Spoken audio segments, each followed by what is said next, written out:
प्रियजन हो, पुन्हा एक वार मी येशू ख्रिस्ताच्या प्रिय आणि गोड नावामध्ये आपल्या सर्वांचं हार्दिक स्वागत करत आहे. दानिएल आणि भविष्यवाणी ह्या मालिकेमध्ये आपण विशेष करून 11वा जो अध्याय आहे, दानिएलचा 11वा अध्याय जो आहे त्याच्याविषयी आपण शिकणार आहोत. आजचा संदेश जो आहे तो 26व्या क्रमांकाचा संदेश आहे, ज्याचं शीर्षक आहे उत्तरेचा राजा. उत्तरेचा राजा. तर ह्या ठिकाणी आपण खूप काही गोष्टी शिकणार आहोत, व्हिडिओ देखील पाहणार आहोत. आणि म्हणून माझी इच्छा आहे, कळकळीची विनंती आहे की आपण सर्वांनी देवाच्या वचनाकडे मनपूर्वक लक्ष द्यावं.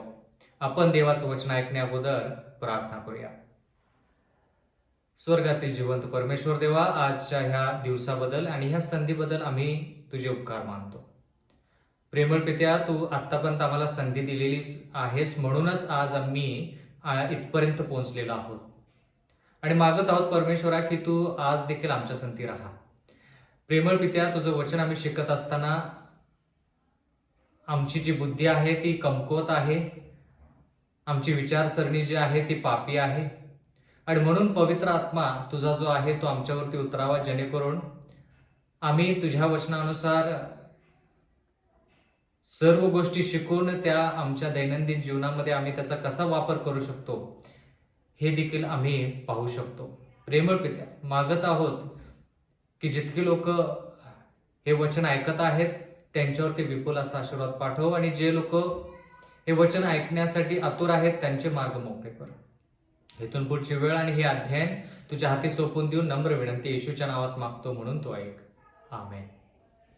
प्रियजन हो, जर आपण दानिएल 11 हा अध्याय जर पाहिला तर तो दानिएल 10 मध्ये सुरू झालेला जो दृष्टांत आहे त्याचा पुढचा भाग म्हटलं तर चालेल. जसं आपण मागं म्हणालो की दानिएल 8 आणि 9 जसे एकमेकाशी जोडले गेलेले आहेत, तसंच दानिएल याचा 10वा अध्याय, 11वा अध्याय आणि 12वा अध्याय एकमेकांशी जोडलेले आहेत. म्हणून हे एकच वचन आहे किंवा एकच अध्याय आहे असं जरी म्हटलं तरी चालेल. एवढंच नाही तर दानिएल 11:36 मध्ये लिहिलेलं आहे, तो राजा मनास येईल तसे वर्तेल. कोण? आध्यात्मिक रोम म्हणजे पोप आणि त्याची सत्ता. तो राजा मनास येईल तसे वर्तेल. तो उन्मत्त होईल. तो सर्व देवताहून तो स्वतःला श्रेष्ठ समजेल आणि देवादिदेवाविरुद्ध विलक्षण उद्धटपणाच्या गोष्टी बोलेल. कोपाची पूर्णता होईपर्यंत त्याची चलती राहील. जे नेमले आहे ते घडेलच, असं देवाचं वचन म्हणतं. म्हणजे हा जो आध्यात्मिक रोमचा जो राजा आहे, म्हणजे थोडक्यात पोप जो आहे, आणि त्याची सत्ता जी आहे ती सत्ता तो काय करतो? देवाच्या विरुद्ध उद्धटपणाच्या गोष्टी बोलतो. म्हणजे थोडक्यात काय? दुर्भाषण करतो. म्हणजे तो थोडक्यात म्हणतो की मी देव आहे.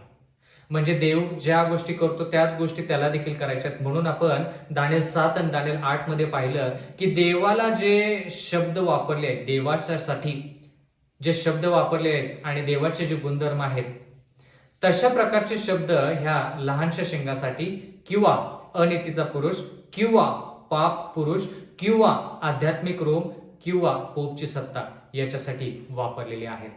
तर ह्या ठिकाणी आपण थोडकं पाहूया की उद्धटपणाच्या गोष्टी म्हणजे काय, कोपाची पूर्णता कशी होते हे आपण थोडक्यात पाहूया. दुसरे थेसलोनिकरास पत्र याचा 2रा अध्याय आणि 3रं वचन. कोणत्याही प्रकारे कोणाकडून फसू नका, कारण त्या दिवसाच्या अगोदर विश्वासाचा त्याग होऊन तो पाप पुरुष प्रगट होईल. बंधू आणि भगिनींनो, ह्या ठिकाणी आपण असं पाहत आहोत, या ठिकाणी पाऊल स्पष्ट आपल्याला सांगत आहे की अगोदर विश्वासाचा त्याग झाला पाहिजे. विश्वासाचा त्याग होणे म्हणजे काय याच्याविषयी आपण दानिएल याच्या 7व्या अध्यायामध्ये आणि 8व्या अध्यायामध्ये थोडाफार शिकलेलो आहोत. विश्वासाचा त्याग होणे म्हणजे थोडक्यात विधर्मी रोग, म्हणजे नित्याचा यज्ञयाग जो आहे तो निघून गेला पाहिजे. विश्वासाचा त्याग होऊन तो पाप पुरुष प्रगट होईल. म्हणजे जोपर्यंत विश्वासाचा त्याग होत नाही तोपर्यंत पाप पुरुष प्रगट होत नाही. हे आपण अगोदरच्या अध्यायामध्ये थोडंफार शिकलेलो आहोत. दुसरे थेसलोनिकरास पत्र याचा 2रा अध्याय आणि 4थं वचन. तो नाशाचा पुत्र विरोधी, ज्याला देव किंवा भजनीय म्हणून म्हणतात, त्या सर्वांपेक्षा स्वतःला उंच करणारा, म्हणजे मी देव आहे असे स्वतःचे प्रदर्शन करत देवाच्या मंदिरात बसणारा असा आहे. म्हणजे ह्या ठिकाणी आध्यात्मिक रोम विषयी लिहिलेलं आहे आणि असं सांगितलेलं आहे की विधर्मी रोम जोपर्यंत जात नाही तोपर्यंत आध्यात्मिक रोम येत नाही. विधर्मी रोमसाठी ह्या ठिकाणी शब्द वापरलेला आहे विश्वासाचा त्याग. दानिएलच्या 8व्या अध्यायामध्ये आणि 13व्या वचनामध्ये नित्याचा यज्ञ याग असा शब्द वापरलेला आहे. त्या ठिकाणी आध्यात्मिक रोमसाठी विध्वंसमूलक पातक असा शब्द वापरलेला आहे. पण पाऊल ह्या ठिकाणी काय म्हणतो? पाप पुरुष असा शब्द वापरतो. नाशाचा पुत्र, विरोधी असं ह्या ठिकाणी पाऊल शब्द वापरत आहे. आणि तो विरोधी जो आहे तो स्वतःला देव म्हणतो. म्हणजे थोडक्यात देवाच्या मंदिरामध्ये तो बसतो. आता देवाचं मंदिर म्हणजे आपण थोडक्यात पाहिलं, ज्यावेळेस आपण दानिएलचा 7वा अध्याय शिकत होतो, 8वा अध्याय देखील शिकत होतो, त्यावेळेस आपण थोडकं पाहिलं की आपलं जे शरीर आहे हे देवाचं मंदिर आहे आणि आपलं जे अंतःकरण आहे ते देवाचं आसन आहे. देवाचं जे आसन आहे म्हणजे आपलं अंतःकरण जे आहे त्याच्यावरती देव त्या आसनावरती बसतो. पण ह्या ठिकाणी देवाचं वचन म्हणतं की पोप जो आहे तो त्या आसनावरती बसू इच्छितो आणि स्वतःला देव म्हणू इच्छितो. मग आता आपण हा विचार केला पाहिजे की ह्या मंदिरामध्ये हा पोप, त्याची सत्ता, त्याचे जे सिद्धांत आहेत, त्याचं जे शिक्षण आहे, त्या सर्व गोष्टी आपल्या अंतःकरणामध्ये कशा बसतात. आता जर आपण सामाजिक गोष्टींचा विचार केला तर खूप अशा गोष्टी ह्या जगामध्ये आहेत ज्या आपल्याला मनोरंजन करण्यासाठी ह्या जगामध्ये आहेत. मग ते चित्रपट सृष्टी असू दे, नाहीतर मग क्रीडा असू दे, खेळ असू देत किंवा बाकीच्या काही गोष्टी असू देत. तर ह्या गोष्टींवरती जे राज्य सर्वश्रेष्ठ आहेत जगामध्ये त्यांची सत्ता आहे आणि म्हणून त्यांच्या सत्तेच्या खाली ह्या सर्व गोष्टी या जगामध्ये चालू आहेत, कार्यरत आहेत. आणि या सर्व गोष्टी काय करतात? लोकांच्या अंतःकरणावरती प्रभाव टाकतात. म्हणजे थोडक्यात सैतान जो आहे तो वेगवेगळ्या माध्यमातून लोकांच्या अंतःकरणामध्ये त्यांच्या आसनावरती बसण्याचा प्रयत्न करत आहे. आणि म्हणून खूप लोकांना जगिक गोष्टीसाठी आकर्षण जास्त झालेलं आहे. म्हणून म्हटलं की उदाहरणार्थ चित्रपट सृष्टीमध्ये अभिनेता असेल, अभिनेत्री असेल, ते लोकांच्या अंतःकरणावरती राज्य करतात असं काही लोक म्हणतात. राज्य करतात म्हणजे काय?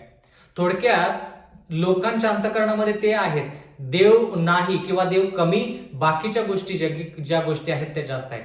पण ह्या गोष्टी ज्या आहेत, ज्या चित्रपट सृष्टी असू दे किंवा खेळ असू देत, क्रीडा असू दे, ह्या सर्व गोष्टी आहेत त्या सुरू झाल्या कुठून आणि ह्या गोष्टी नियंत्रणामध्ये कोण ठेवतं? एवढंच नाही तर अर्थव्यवस्था, ह्या जगामधली जी अर्थव्यवस्था आहे ती अर्थव्यवस्था देखील ह्या पोपच्या सत्तेच्या खाली आहे. म्हणून बंधू आणि भगिनींनो, आपण हे जाणून घेतलं पाहिजे की ज्या गोष्टी आपण आजूबाजूला पाहतो दैनंदिन जीवनामध्ये, ज्या देवाच्या दृष्टिकोनातून चुकीच्या आहेत, चित्रपटसृष्टी असू दे, खेळ क्रीडा असू दे किंवा अर्थव्यवस्था जी देवाच्या वचनानुसार नाही ती असू दे, बंधू आणि भगिनींनो, या सर्व गोष्टी आपलं अंतःकरण देवापासून विचलित करण्यासाठी आहे. मनोरंजन, मग ते टीव्हीवरती असू दे, मोठ्या चित्रपट जो पडद्यावरती दाखवला जातो त्याच्यामध्ये असू दे, कोणत्याही प्रकारच्या गोष्टी असू देत, देवाचं जे न्यायनिवाडा चालू आहे, 22 ऑक्टोबर 1844 इसवी सन पासून जो न्यायनिवाडा सुरू झालेला आहे, त्या न्यायनिवाड्याकडे आपलं लक्ष लागू नये म्हणून दानिएल 7 मध्ये आपण शिकलो की हे लहानसं शिंग काय करतं? लोकांचं लक्ष वेगवेगळ्या ठिकाणी विचलित करतं. त्याच गोष्टी आपण ह्या ठिकाणी पाहत आहोत. एवढंच नाही बंधू आणि भगिनींनो, की तो देव स्वतःला देव म्हणतो. कसं स्वतःला देव म्हणतो? दानिएलचा 7वा अध्याय 25वा वचन, तो परात्पर देवाविरुद्ध गोष्टी बोलेल आणि परात्पर देवाच्या पवित्र जनास जेर करेल. तो परात्पर देवाच्या विरुद्ध गोष्टी बोलेल आणि परात्पर देवाच्या पवित्र जनास जेर करेल. तो नेमलेल्या सणात व घालून दिलेल्या शिस्तीत बदल करण्यास पाहिल. आता जर तुम्ही ह्या ठिकाणी सणात आणि शिस्त ह्या ठिकाणचा जर विचार केला ह्या दोन शब्दांचा, तर आपल्याला कळेल आज्ञा ज्या आहेत 10 आज्ञा त्याच्यामध्ये हा पोप जो आहे तो बदल करण्याचा प्रयत्न करतो. आता जर तुम्ही लोकांना विचारलं सर्वसाधारणतः आपल्या देशामध्ये की त्यांचा आवडीचा दिवस कोणता, तर खूप लोक तुम्हाला उत्तर देतील की रविवार. का रविवार? कारण की तो सुट्टीचा दिवस आहे. आणि म्हणून ह्या आध्यात्मिक रूमला माहित आहे की कोणत्या दिवशी तो दिवस पवित्र करायचा आणि लोकांचं मन जिंकायचं. म्हणजे जो दिवस त्यांना आवडतो त्या दिवसामध्ये त्यानं तो दिवस पवित्र केलेला आहे आणि तो म्हणतो की हा दिवस पवित्र आहे, सुट्टीचा आहे, त्या दिवसामध्ये तुम्ही मौज मस्ती करा. पण जो 7वा दिवस आहे त्याच्यामध्ये तुम्ही कष्ट करा. जेव्हा देवाचं वचन म्हणतं की 7वा दिवस जो आहे तो दिवस पवित्र आहे. म्हणजे थोडक्यात लोकांचं मन जिंकण्यासाठी, लोकांच्या अंतःकरणामध्ये त्या आसनावरती बसण्यासाठी ही पोपची जी सत्ता आहे त्या सर्व गोष्टी करत आहे. मग ते अगोदर मोठ्या पडद्यावरती मनोरंजन व्हायचं, त्याच्यानंतर मग ते लहानसा पडदा म्हणजे आपण टीव्ही म्हणतो त्याच्यावरती मनोरंजन आलं, मग त्याच्यानंतर आता मोबाईलमध्ये म्हणजे हातात मनोरंजन आहे लोकांच्या. म्हणून म्हटलं की ज्या गोष्टी आपण पाहतो, ऐकतो, बोलतो किंवा त्याचा अनुभव करतो त्या देवापासून आहेत का नाही हे पाहायचं. कारण की का दानिएल 7 मध्ये शिकलो की आपलं लक्ष जे आहे ते न्यायनिवाड्यापासून विचलित होता कामा नये. कारण की न्यायनिवाडा संपला की मग हे लहानसं शिंग, पाप पुरुष, विरोधी, विध्वंसमूलक पातक, अनितिमान पुरुष हा जो आहे तो आपल्याला मोकळं सोडेल आणि म्हणेल आता तुम्ही काय करायचं ते करा. कारण की का न्यायनिवाडा संपलेला आहे. न्यायनिवाडा संपल्यानंतर आपण काहीही करू शकणार नाही. म्हणून हे लहानसं शिंग आणि अनितिमान पुरुष किंवा पाप पुरुष किंवा विरोधी किंवा विध्वंसमूलक पातक आध्यात्मिक रोग काय करतं की जर मनोरंजनाद्वारे लोकांना लक्ष विचलित करण्यास ते जर समर्थ नसेल तर मग अग्नी, बंदिवास किंवा तलवार किंवा धमकी किंवा त्रास संकट ह्याद्वारे, तसं जर नसेल तर रोगराई, तसं जर नसेल तर मग वेगळ्या दृष्टिकोनातून या सर्व मार्ग अवलंबण्याचा प्रयत्न करतात जेणेकरून लोकांचं लक्ष न्यायनिवाड्याकडे राहू नये. एवढंच नाही तर पुढे लिहिलेलं आहे दानिएल याचा 11वा अध्याय आणि 37वा वचन. तो आपल्या पूर्वजांच्या देवतांची, स्त्रियांच्या प्रेमाची किंवा कोणाही देवताची पर्वा करणार नाही, कारण तो स्वतःला सर्वाहून श्रेष्ठ समजेल. म्हणजे ह्या ठिकाणी तो कोणाची गय करत नाही. त्याच्यामध्ये थोडक्यात प्रेम नाही. जो जिवंत देव आहे त्याच्याविषयी प्रेम नाही तर लोकांवरती कसं प्रेम करेल. ह्या ठिकाणी लिहिलेलं आहे स्त्रियांच्या प्रेमाची किंवा कोणाही दैवताची पर्वा करणार नाही. आता स्त्रियांची पण पर्वा करणार नाही म्हणजे काय? 1 तिमोथेयाला पत्र 4 अध्याय 1 वचन. आत्मा स्पष्ट म्हणतो की पुढील काळात विश्वासापासून कित्येक लोक भ्रष्ट होतील. शेवटच्या काळामध्ये पुढील काळामध्ये लोक विश्वासाला सोडून म्हणजे देवाच्या वचनाला सोडून कित्येक लोक भ्रष्ट होतील. कसे भ्रष्ट होतील? पुढचं वचन 1 तिमोथेयाला पत्राचा 4 अध्याय 2 वचन. ज्या माणसांची विवेक बुद्धी तर डाग दिल्यासारखीच आहे, अशा खोटे बोलणाऱ्या माणसांच्या ढोंगाने ते फुसलावणाऱ्या आत्म्यांच्या व भूतांच्या शिक्षणाच्या नादी लागतील. म्हणजे ज्या गोष्टी फसवणाऱ्या आहेत त्या गोष्टींच्या पाठीमागे लागतील असं देवाचं वचन म्हणतं. 1 तिमोथेयाला पत्र याचा 4 अध्याय आणि 3 वचन. लग्न करण्यास ते मना करतील. आता ह्या ठिकाणी लिहिलेलं आहे की शेवटच्या काळामध्ये लोक विश्वासापासून परावृत्त होतील, विश्वासापासून दूर जातील आणि ते भ्रष्ट होतील, स्वतःच्या इच्छेनुसार जातील. विश्वासापासून दूर जाणे म्हणजे देवाच्या वचनापासून दूर जाणे. कारण की देवाच्या वचनावरती आपला विश्वास आहे.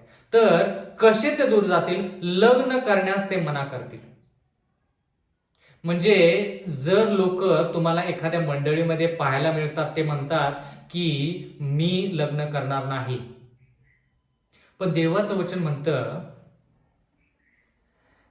देवाची इच्छा जर नसेल तर पौलासारखं लग्न न करता, विवाह न करता, येशू ख्रिस्तासारखं विवाह न करता जर देवाची इच्छा असेल तर तो भाग वेगळा. पण देवाच्या वचनामध्ये सर्वसाधारणतः विवाह झाला पाहिजे असं देवाचं वचन म्हणतं. म्हणजे थोडक्यात देवाच्या वचनामध्ये विवाहाला संमती दिलेली आहे. पण जर आपण ह्या एका विशिष्ट मंडळीचा विचार करतो तर त्या मंडळीमध्ये विशिष्ट लोक जे आहेत त्यांनी कदापि लग्न करायचं नाही असं ते म्हणतात. म्हणून देवाचं वचन म्हणतं की शेवटच्या काळामध्ये लोक विश्वासापासून भटकून भ्रष्ट होतील. मग मला अशी एक मंडळी माहित आहे की ज्या ठिकाणी स्त्रियांना लग्न न करता देवाची सेवा करायची असते. मग जे याजक आहेत त्यांनीही लग्न न करता देवाची सेवा करायची आहे असं ह्या ठिकाणी आपण पाहत आहोत. म्हणजे थोडक्यात काय, ते विश्वासाला सोडून, देवाचं वचन सोडून स्वतःच्याच इच्छेनुसार सर्व गोष्टी करत आहेत. जर एखाद्या व्यक्तीसाठी देवाची इच्छा असेल की तो व्यक्ती न लग्न करता त्यानं देवाची सेवा करावी, तो भाग वेगळा. पण आपण असं म्हणू शकत नाही की देवाची सेवा करायची तर त्या ठिकाणी त्या व्यक्तीनं लग्न करणं चुकीचं आहे असं आपण म्हणू शकत नाही, कारण की ते देवाच्या वचनाच्या साच्यामध्ये बसत नाही. बंधू आणि भगिनींनो, म्हणून म्हटलं की जे लोक विश्वासाला सोडून भ्रष्ट होतील ते कोण, तर रोमन कॅथलिक मंडळीमध्ये स्त्रियांनी जर देवाची, येशू ख्रिस्ताची सेवा करायची तर त्यांना विवाह करून चालत नाही असं त्या ठिकाणी नियम आहे. एवढंच नाही तर पुढे लिहिलेलं आहे, लग्न करण्यास ते मना करतील व विश्वास ठेवणारे व सत्य समजणारे ह्यांना उपकार स्तुती करून त्यांचा उपभोग घेण्याची अशी देवाने निर्माण केलेल्या भक्ष्य वर्ज करावेत असे सांगतील. म्हणजे थोडक्यात ते म्हणतील की कोणत्याही प्रकारचं भक्ष्य म्हणजे थोडक्यात अन्न सामग्री खाऊ नका. मग आता ह्या ठिकाणी लिहिलंय देवाने निर्माण केलेल्या भक्ष्ये वर्ज करावेत असे सांगतील. मग आता जर त्या मंडळीचा तुम्ही विचार केला तर त्या मंडळीमध्ये विशिष्ट काळासाठी, मग ते 30 दिवस 40 दिवस असतील, त्या काळामध्ये त्या याजकांनी किंवा त्या देवाच्या सेवकांनी काहीही अन्न खाऊ नये असा नियम त्या ठिकाणी ते लोक पाळतात. पण देवाच्या वचनामध्ये असं लिहिलेलं नाही की ज्या गोष्टी देवाने निर्माण केलेल्या त्या आपण सेवन करायच्या नाहीत. म्हणजे थोडक्यात या ठिकाणी शाकाहारी भोजन देखील ते खात नाहीत. म्हणून देवाचं वचन म्हणतं की ह्या गोष्टी शेवटच्या काळामध्ये घडणार आहेत आणि या शेवटच्या काळामध्ये घडणाऱ्या गोष्टी काय आहेत, तर लोकांना विश्वासापासून दूर न्यायचं आणि त्यांना भ्रष्ट करायचं. देवाच्या वचनामध्ये कुठेही असं लिहिलेलं नाही की आपण शाकाहारी जेवण काही काळासाठी जेवू नये. शाकाहारी जेवण आपण खाल्लं पाहिजे, कारण की देवाने सुरुवातीपासून शेवटपर्यंत शाकाहारी जेवण जे आहे ते आपल्या आरोग्यासाठी अत्यंत गरजेचं आहे, जिवंत राहण्यासाठी फार गरजेचं आहे असं आहे. पण हे जे राष्ट्र आहे, ही जी मंडळी आहे, ही मंडळी काही दिवसासाठी 40 दिवसाचा जो उपवास करतात त्यावेळेस काहीही जेवण ते जेवत नाहीत, किंवा दिवस मावळल्यानंतर किंवा दिवस उगवायच्या अगोदर ते जेवण जेवतात आणि तो नियम त्या ठिकाणी ते पाळतात. ते म्हणतात की हे गरजेचंच आहे. म्हणून देवाचं वचन ह्या सर्व गोष्टींचं खंडन करतं. लग्न न करता देवाचीच सेवा करायची, लग्न न करताच देवाची सेवा करायची, ते 40 दिवस आहेत त्या ठिकाणी उपवासच झालाच पाहिजे. या सर्व ज्या गोष्टी आहेत ह्या मंडळीमध्ये पार पाडल्या जातात. म्हणून ही मंडळी विश्वासापासून भडकलेली आहे आणि ती भ्रष्ट होण्याच्या मार्गावरती आहे असं देवाचं वचन म्हणतं. म्हणून ह्या मंडळीमध्ये जे लोक आहेत त्यांना आपण प्रेमानच सांगितलं पाहिजे की ह्या मंडळीतून तुम्ही सत्य जी मंडळी आहे तिचा तुम्ही स्वीकार करा. दानिएलचा 11वा अध्याय आणि 38 वचन, आपल्या स्थानी राहून तो दुर्ग देवतास पूज्य मानेल, जे दैवत त्याच्या पूर्वजांना माहीत नव्हते त्याची तो सोने रुपे जवाहीर व मनोरम वस्तू ह्यांनी पूजा करेल. म्हणजे थोडक्यात सैतान काय करत आहे, देवाचे पवित्र स्थान जसं आहे तसंच ह्या मंडळीला स्थापन करायचं आणि त्या मंडळीचं पवित्र स्थान उभा करायचं. म्हणजे खरी मंडळी जशी आहे तसंच एक मंडळी स्थापित करायची आणि लोकांना सांगायचं की ही खरी मंडळी आहे. सैतान तसं करतो. कारण की का, ज्या वेळेस दोन दोन मंडळ्या लोकांना दिसतात त्यावेळेस त्या ठिकाणी लोकांचा गोंधळ होतो.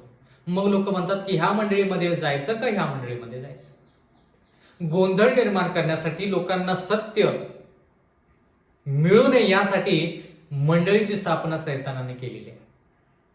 म्हणजे देवाच्या नावामध्ये यायचं पण देवाच्या विरुद्ध काम करायचं. याच्यासारखी मोठी फसवणूक जगामध्ये कोणतीही होऊ शकत नाही, कोणतीच होऊ शकत नाही. येशू ख्रिस्ताच्या नावामध्ये यायचं पण येशू ख्रिस्ताच्या विरुद्ध कार्य करणे, त्याच्यासारखी मोठी फसवणूक जगामध्ये कोणतीच नाही. दानियेलचा 11वा अध्याय आणि 39व वचन. एका परकीय देवताच्या साह्याने तो मोठे मजबूत गड लढेल. जे कोणी त्याला मानतील त्यांना तो वैभवात चढवेल.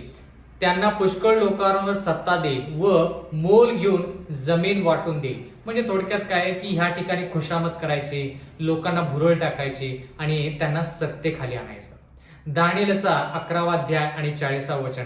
अंतसमयी दक्षिणेचा राजा.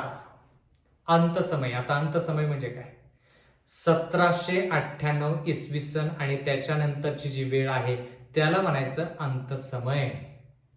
अंतसमय दक्षिणेचा राजा त्याला टक्कर देईल. आता दक्षिणेचा राजा कोणाला टक्कर देईल, ह्या राजाला टक्कर देईल. आता हा राजा कोण, उत्तरेचा राजा रथ स्वार व पुष्कळ तारवे घेऊन वावटळीसारख्या त्याच्यावर येईल. तो अनेक देशात शिरेल व त्यांना पादाक्रांत करून पार निघून जाईल. बंधू आणि भगिनींनो, देवाच्या वचनामध्ये असं लिहिलंय की दक्षिणेचा राजा येईल आणि तो टक्कर देईल. कोणासंती टक्कर देईल, उत्तरेच्या राजा संती टक्कर देईल. म्हणून आजचा जो संदेश आहे तो उत्तरेच्या राजाविषयी आहे. उत्तरेचा राजा ज्याच्याकडे रथ आहे, स्वार आहे, तो पुष्कळ तारवे घेऊन वावटळीसारखा त्याच्यावरती येईल. तो अनेक देशात शिरेल व त्यांना पादाक्रांत करून पार निघून जाईल. आता ह्या ठिकाणी दक्षिणेचा राजा उत्तरेच्या राजाला टक्कर देईल. आता उत्तरेचा राजा कोण, म्हणजे थोडक्यात आपण लहान शिंग, अनितिमान पुरुष, पाप पुरुष, विनाशाचा पुत्र, विरोधी, आध्यात्मिक रोम, पोपची सत्ता जी आहे त्याला आपण उत्तरेचा राजा असं म्हणतो. त्याच्या विरुद्ध एक दक्षिणेचा राजा येईल आणि टक्कर देईल. म्हणजे 1798 इसवी सन मध्ये काय झालं की पोप जो स्वतःला देव व भजनीय म्हणतो त्याला एका राजाने टक्कर दिली. इतिहासामध्ये जर पाहिलं तर एका राजाने त्याच्यावरती लढाई केली. ज्यावेळेस एक राजा जो दक्षिणेचा राजा आला आणि त्याने टक्कर दिली, त्यावेळेस त्या दक्षिणेच्या राजाने या उत्तरेच्या राजाला म्हणजे आध्यात्मिक रोमला, उत्तरेचा राजा म्हणजे आध्यात्मिक रोम किंवा पोपच्या सत्तेला किंवा पोपला टक्कर का दिली किंवा लढाई का केली, कारण की पोप स्वतःला देव म्हणायचा. आणि हा दक्षिणेचा राजा जो आहे तो फ्रान्सचा सेनापती होता. फ्रान्स राज्यामध्ये एक सेनापती होता ज्यानं पोप वरती लढाई केली, कारण की पोप स्वतःला देव म्हणायचा. आणि फ्रान्स त्या काळामध्ये नास्तिक होतं, म्हणजे त्यांचा कोणत्याही देवावरती विश्वास नव्हता. मग हे राष्ट्र म्हणालं की आमचा कोणत्याही देवावरती विश्वास नाही आणि तू म्हणत आहेस की तू देव आहेस तर आम्ही तुझ्यावरती लढाई करू.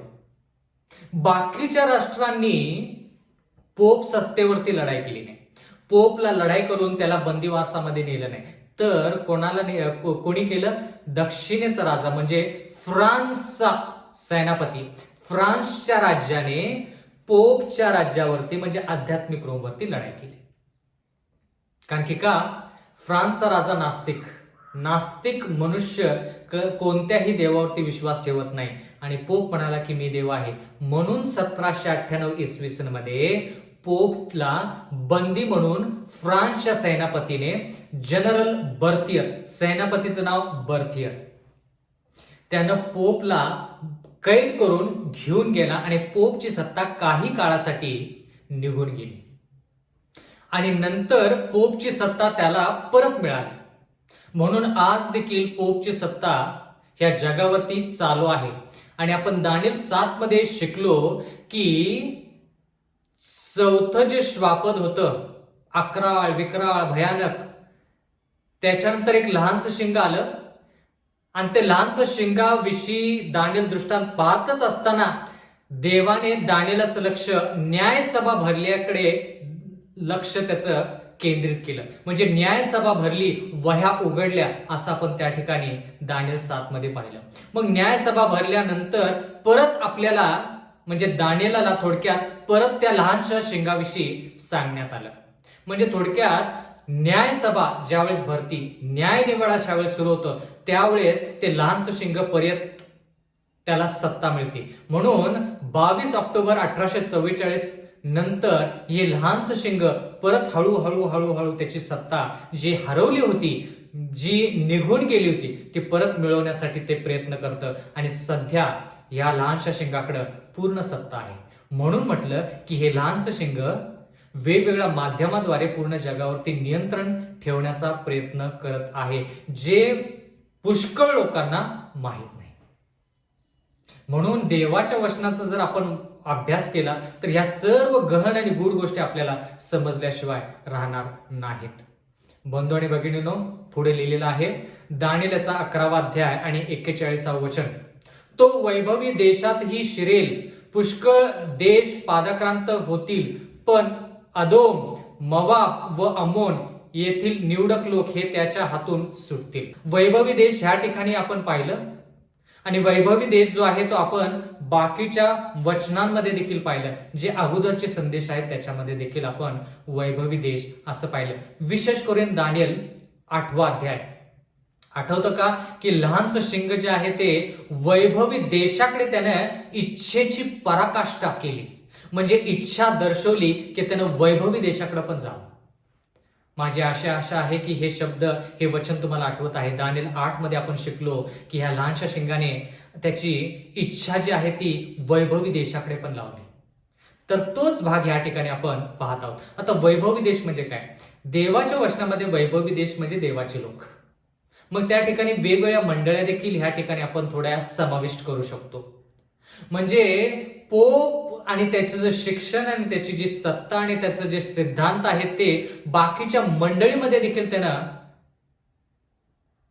शिरकाव केलेला आहे. मग त्या कोणत्याही मंडळीचा जर तुम्ही विचार केला, विशेष करून पेंटकॉस्ट मंडळी असू दे, लुथरन असू दे, बॅप्टिस्ट असू दे, या मंडळीमध्ये ह्या पोपच्या सत्तेनं काय केलेलं आहे? शिरकाव केलेला आहे. म्हणजे ह्या ठिकाणी थोडक्यात आध्यात्मिक युद्ध सुरू झालेलं आहे. बंधू आणि भगिनींनो, जर तुम्ही लक्षपूर्वक ऐकलं असेल तर तुम्हाला नक्कीच कळेल की लढाई दानिएल 2 मध्ये जे सुरू झाली ती राजकीय लढाई. हा राजा येतो, तो त्याच्यावरती लढाई करतो, मग त्या राजाने दुसऱ्या राजावरती लढाई करी, त्याची सत्ता गेली, दुसरं राज्य आलं. पण आता जी लढाईची चालू आहे, आपण हळूहळू राजकीय पासून आध्यात्मिकडे येत आहे. लढाई जरी सुरुवात झाली राजकीयरित्या तर त्याची समाप्ती जी आहे ती आध्यात्मिक, म्हणजे सार्वकालिक जीवनावरती लढाई चालू आहे. म्हणून देव म्हणतो की मुद्दामी ह्या लहानशा शिंगाकडे तुमचं लक्ष केंद्रित करताय, जेणेकरून तुम्ही लक्षात घेतलं पाहिजे की हे लहानसं शिंग तुमच्या आध्यात्मिक जीवनासंती कसं खेळ करतं आणि सार्वकालिक जीवनापासून तुम्हाला वंचित करण्यासाठी कोणकोणते उपक्रम राबवतं हे तुम्ही जाणून घेतलं पाहिजे. तर ह्या ठिकाणी असं लिहिलेलं आहे, वैभवी देशातील शिरेल म्हणजे शिरकाव करेल. तर आता मला तुम्हाला एक व्हिडिओ दाखवायचा आहे. त्याच्यामध्ये तुम्ही त्या व्हिडिओमध्ये पाहाल की वेगवेगळ्या मंडळीमध्ये म्हणजे वेगवेगळ्या धर्मांमध्ये फक्त एकच मंडळी नाही किंवा एकच धर्म नाही, तर वेगवेगळ्या धर्मांमध्ये ह्या पोपनं आपला शिरकाव कसा केला आहे. म्हणजे थोडक्यात खूप जवळपास सर्व धर्मांना तो एकत्रित करत आहे. जवळपास तो सर्व धर्मांना एकत्रित करण्याचा प्रयत्न करत आहे. म्हणून हिंदू धर्मामधल्या गोष्टी ख्रिश्चन धर्मामध्ये, ख्रिस्ती धर्मामधल्या गोष्टी मुस्लिम धर्मामध्ये, त्यांच्या गोष्टी बौद्ध धर्मामध्ये, सर्व गोष्टी एकत्रित करण्याचा हा पोप प्रयत्न करत आहे किंवा आध्यात्मिक रोम प्रयत्न करत आहे. आपण तो व्हिडिओ पाहूया.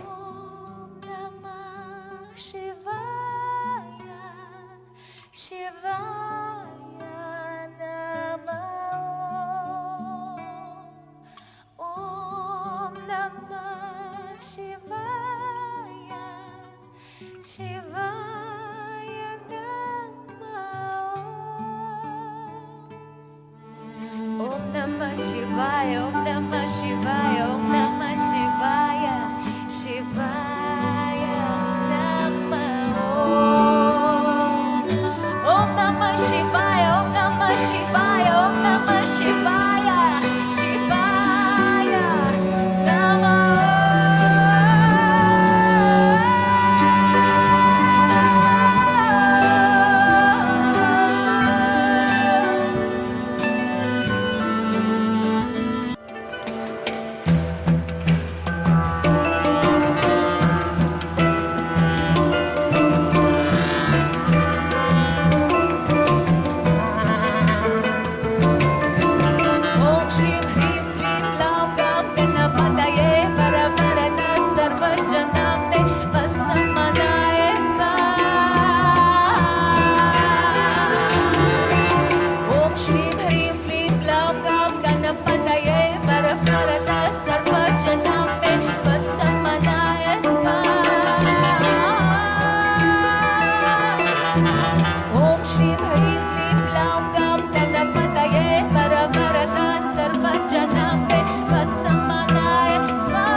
तर बंधू आणि भगिनींनो, ह्या व्हिडिओमध्ये तुम्ही पाहिलं की जे वेगवेगळे धर्म जे आहेत ते एकत्रित येत आहेत आणि ह्याच्या पाठीमागचं कारण म्हणजे पोपची जी सत्ता आहे ती पोपची सत्ता लोकांना, वेगवेगळ्या धर्मातल्या लोकांना एकत्रित करत आहे. एवढंच नाही तर आपण काही चित्र पाहूया ज्याच्यामध्ये आपल्याला वेगवेगळ्या धर्माचे लोक जे आहेत ते एकत्रित येताना आपल्याला दिसतील.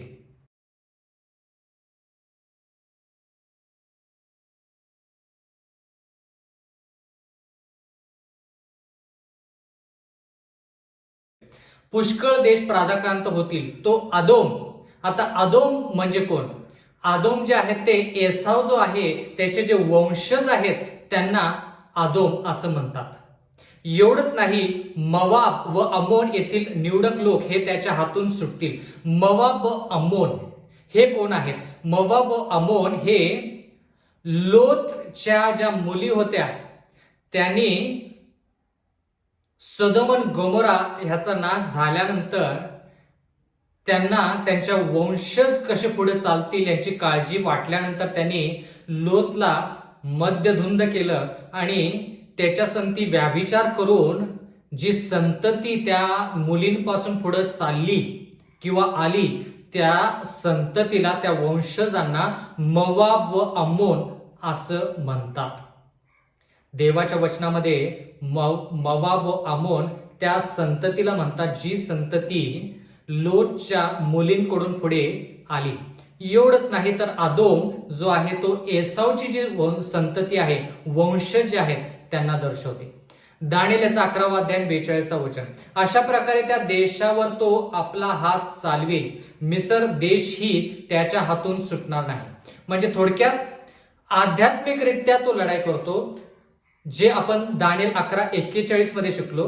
दानिएल 11:42 मध्ये राजकीयरित्या तो लढाई करतो, म्हणजे थोडक्यात राजकीय लोकांना एकत्रित करतो. दानिएल 11:43 मध्ये लिहिलेला आहे, तो मिसर देशातील सोने रुपयाचे निधी व सर्व मौल्यवान वस्तू कब्जात घेईल. लुबी व कुशी हेही त्याच्या मागून चालतील. म्हणजे दानिएल 11:43 मध्ये आर्थिक दृष्ट्या तो पूर्ण जगावरती सत्ता चालवतो. कारण की का, सोने रुपयाच्या निधी सर्व मौल्यवान वस्तू कब्जात घेईल, स्वतःच्या कब्जामध्ये घेतो तो. म्हणजे बंधू आणि भगिनींनो, 1798 इसवी सनच्या नंतर कोणकोणत्या गोष्टी होत आहेत ते आपण दानिएल 11:40 पासून पुढे शिकत आहोत.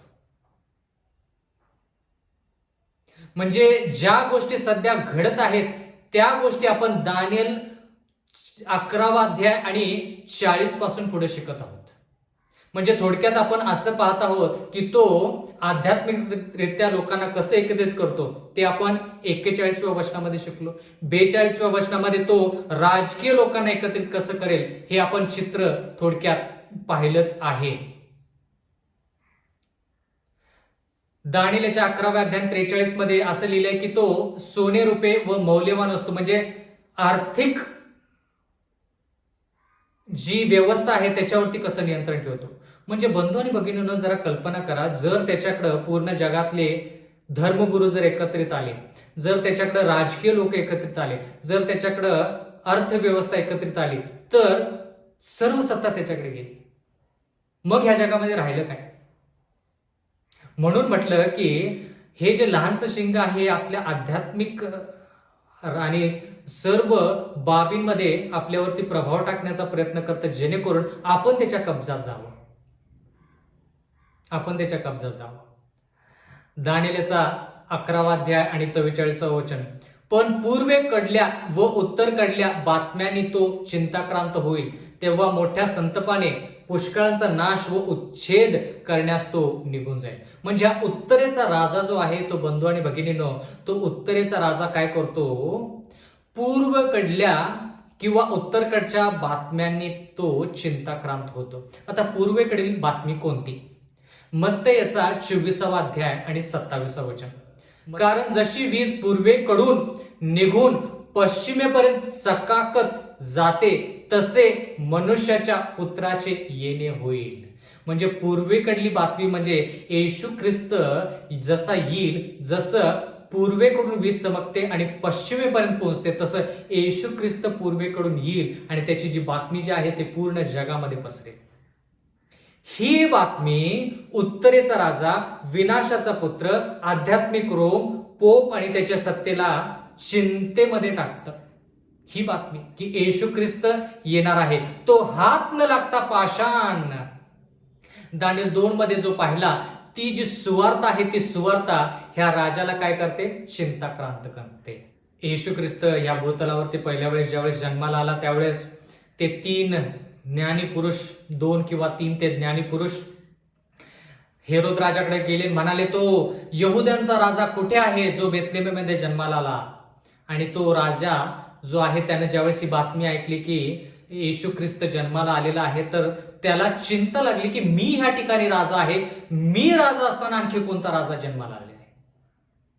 ज्यावेळेस येशू ख्रिस्ताचा पहिल्या येण्यावेळेस, त्याचा जन्माच्या वेळेस ज्यावेळेस तशी चिंता विधर्मी रोमला लागली, तसंच येशू ख्रिस्ताच्या दुसऱ्या येण्याची चिंता आध्यात्मिक रोमला नक्कीच लागणार आहे आणि लागत आहे असं देवाचं वचन म्हणतं. एवढंच नाही बंधू आणि भगिनींनो, पुढे लिहिलेलं आहे, आणि उत्तरेकडील बातम्यांनी तो चिंताक्रांत होईल.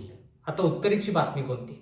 यशायाचा 14वा अध्याय 12 वचन, हे दीप्यमान ताऱ्या, प्रभात पुत्रा, तू आकाशातून कसा पडलास, राष्ट्रांना लोळवणाऱ्या तुला धुळीत कसे टाकले. देवाचं वचन म्हणतं की जरी सोरच्या राजाविषयी या ठिकाणी लिहिलेलं असलं तरी हे गुणधर्म जे आहेत ते सैतानाला पण लागू आहेत आणि आध्यात्मिक रोमसाठी पण लागू आहेत. पुढचं वचन यशायाचा 14वा अध्याय आणि 13 वचन, जो तू आपल्या मनात म्हणालास, मी आकाशात चढेन, देवाच्या तारंगाणाहून माझे सिंहासन उच्च करीन, उत्तर भागातील देवसभेच्या पर्वतावर मी विराजमान होईन. म्हणजे हे लहानसं शिंग आध्यात्मिक रोम जे आहे ते उत्तरेच्या भागातील देवसभेच्या पर्वतावर बसण्याचा प्रयत्न करतं. म्हणून येशू ख्रिस्त ज्यावेळेस येईल त्यावेळेस तो त्याची सत्ता काढून घेईल हे त्याला माहीत आहे. म्हणून त्याची जी इच्छा आहे की उत्तरेच्या भागातील देवाच्या पर्वतावरची बसण्याची त्याची इच्छा आहे, ती इच्छा म्हणजे ते जे पर्वत आहे तेही त्याच्याकडून काढून घेण्यात येईल. एवढंच नाही तर बंधू आणि भगिनींनो, दानिएलचा 11वा अध्याय आणि 45वा वचन म्हणतं, समुद्राच्या व शोभिवंत पवित्र पर्वतांच्या दरम्यान तो आपले दरबारी तंबू ठोकील, पण त्याचा अंत येईल, कोणी त्याला सहाय्य करणार नाही. तर ह्या ठिकाणी लिहिले शोभिवंत पर्वत म्हणजे थोडक्यात काय, आध्यात्मिक. दरम्यान तो आपले दरबारी तंबू म्हणजे काय, राजकीय. म्हणजे आध्यात्मिक रोम जे आहे ते आध्यात्मिक पण आहे आणि राजकीय पण आहे. पण आध्यात्मिक कसं, देवाच्या नावामध्ये येऊन देवाच्या विरुद्ध. राजकीय कशासाठी, राजकीयरित्या ह्या जगाला एकत्रित करायचं. म्हणून बंधू आणि भगिनींनो, दानिएल 11 मध्ये आपण असं पाहत आहोत की ह्या गोष्टी ज्या आहेत त्या गोष्टी सध्या घडत आहेत.